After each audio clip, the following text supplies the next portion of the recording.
वो सिर्फ खाना देने आती थी और मैं सिर्फ दरवाजा खोलता था। लेकिन हर डिलीवरी के साथ उसकी मुस्कान मेरे दिन की आदत बन गई। नाम पूछा, बातें बढ़ी, एहसास गहरे हुए। फिर डर आया, दूरी बनी। आखिर में वो चली गई बिना कुछ मांगे। ये कहानी है उस प्यार की जो मिला नहीं, लेकिन अकेलेपन से निकाल गया। मेरा दिन हमेशा एक जैसा होता था। ऑफिस से लौटना, थकान में फोन स्क्रॉल करना और रात का खाना ऑर्डर कर देना। जोमैटो मेरे लिए सिर्फ सुविधा थी, एहसास नहीं। लेकिन उस दिन जब दरवाजे पर घंटी बजी और मैंने दरवाजा खोला तो सामने खड़ी लड़की ने मेरी आदत बदल दी। नीली जैकेट, कंधे पर बैग और चेहरे पर ईमानदार सी मुस्कान। उसने खाना आगे बढ़ाते हुए कहा, सर आपका ऑर्डर। उसकी आवाज में कोई बनावट नहीं थी, जैसे दिन भर की थकान के बावजूद भी वो खुद से नाराज नहीं थी। मैंने पेमेंट किया और दरवाजा बंद करने ही वाला था कि न जाने क्यों एक पल रुक गया। उसने भी पीछे मुड़कर देखा, बस 2 सेकंड की नजर मिली, लेकिन कुछ ऐसा था जो रोजमर्रा से अलग था। अगले कुछ दिनों तक मैं उसी टाइम पर ऑर्डर करने लगा। शायद भूख से ज्यादा इंतजार होता था, और हर बार जब वही लड़की आती तो मैं खुद को ये समझाता कि ये सिर्फ एक इत्तेफाक है। लेकिन सच्चाई ये थी कि उसकी घंटी अब मेरे दिन का सबसे ध्यान से सुना जाने वाला साउंड बन चुकी थी। और मुझे तब जरा भी अंदाजा नहीं था कि ये कहानी खाने से नहीं, एहसासों से भरने वाली है। क्योंकि कुछ रिश्ते बिना पूछे शुरू होते हैं और धीरे धीरे दिल में उतर जाते हैं। अगले कुछ हफ्तों में मेरा ऑर्डर वही रहा, लेकिन वजह बदल गई। अब भूख कम और इंतजार ज्यादा होता था। जैसे ही दरवाजे की घंटी बजती, दिल अपने आप तेज हो जाता। वो आती, हल्की सी मुस्कान देती और 2-4 लाइनें बोल जाती, कभी बारिश की, कभी ट्रैफिक की। और मैं हर बार सोचता कि आज कुछ अलग कहूँगा, मगर शब्द गले में अटक जाते। एक दिन मैंने हिम्मत करके पूछा, रोज इतनी देर तक डिलीवरी, थकती नहीं हो? उसने मुस्कुराकर कहा, थकान तो होती है, पर घर चलाने के लिए मुस्कान जरूरी है। उस एक वाक्य ने मुझे भीतर तक छू लिया, क्योंकि उसमें शिकायत नहीं, जिम्मेदारी थी। धीरे धीरे हमारी बातें लंबी होने लगी। दरवाजे पर खड़े खड़े 2 मिनट 5 बन जाते और 5 मिनट ऐसे लगते जैसे कुछ अधूरा रह गया हो। मैं उसके जाने के बाद भी दरवाजा देर तक बंद नहीं करता, जैसे उसकी मौजूदगी हवा में रह गई हो। और तब मुझे समझ आने लगा कि ये सिर्फ पसंद नहीं है, ये वो एहसास है जो बिना इजाजत दिल में जगह बना लेता है।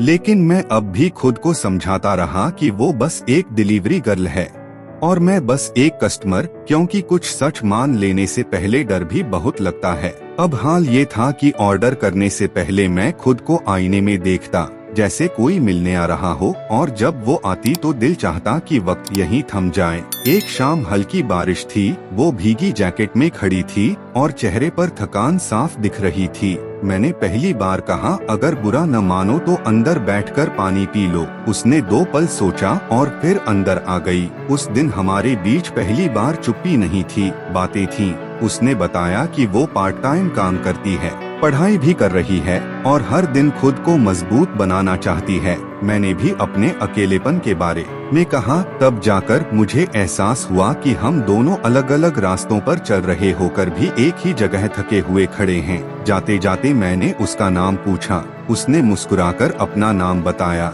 और वो नाम मेरे लिए अब किसी ऐप की नोटिफिकेशन नहीं, दिल की आवाज बन चुका था। उस रात खाना ठंडा हो गया था, लेकिन अंदर कहीं कुछ गर्म हो चुका था, और मैं समझ गया था कि ये कहानी अब सिर्फ दरवाजे तक सीमित नहीं रहेगी। क्योंकि जब किसी का नाम दिल में उतर जाए तो दूरी बस एक बहाना रह जाती है। उसके बाद सब कुछ थोड़ा अलग हो गया। अब जब भी वो आती, हमारी नजरें ज्यादा बोलती थीं और शब्द कम पड़ जाते थे। एक दिन उसने धीरे से कहा कि कुछ दिनों से मैनेजर सवाल पूछ रहा है, ज्यादा देर रुकने पर नोटिस मिल सकता है। और उसी पल मुझे एहसास हुआ कि जो मेरे लिए एहसास है वो उसके लिए रिस्क भी हो सकता है। मैं खुद से नाराज हो गया कि कहीं अपनी चाहत में उसकी मुश्किलें तो नहीं बढ़ा रहा। अगले कुछ ऑर्डर मैंने जानबूझकर अलग टाइम पर किए ताकि वो न आए, लेकिन हर बार जब कोई और डिलीवरी वाला आता तो दिल खाली रह जाता। फिर एक शाम वो अचानक आई, बिना मुस्कान के, बस बोली, आप ठीक तो हैं? कुछ दिनों से दिखाई नहीं दिए। उस एक सवाल ने मेरी सारी दूरी तोड़ दी, लेकिन मैं फिर भी सच नहीं बोल पाया, क्योंकि कभी कभी प्यार जताने से ज्यादा मुश्किल उसे बचाकर रखना होता है।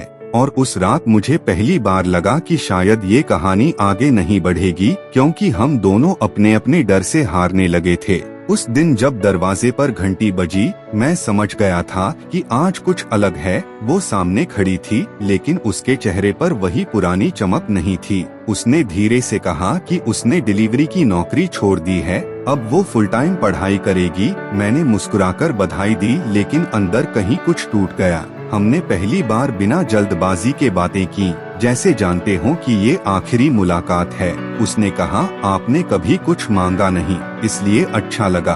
और मुझे तब समझ आया कि मैंने प्यार जताने की हिम्मत कभी की ही नहीं, क्योंकि मैं उसे बोझ नहीं देना चाहता था। जाते जाते उसने हाथ हिलाया और सीढ़ियाँ उतर गई। उसके जाने के बाद भी दरवाजा बहुत देर तक खुला रहा। आज भी जब फोन पर ज़ोमैटो की नोटिफिकेशन आती है, मैं मुस्कुरा देता हूँ, क्योंकि वो लड़की चली गई, लेकिन उसके आने से मैं अकेलेपन से बाहर आ गया। और शायद यही सच्चा प्यार होता है, जो मिलता नहीं, मगर आपको पहले से बेहतर इंसान बनाकर चला जाता है।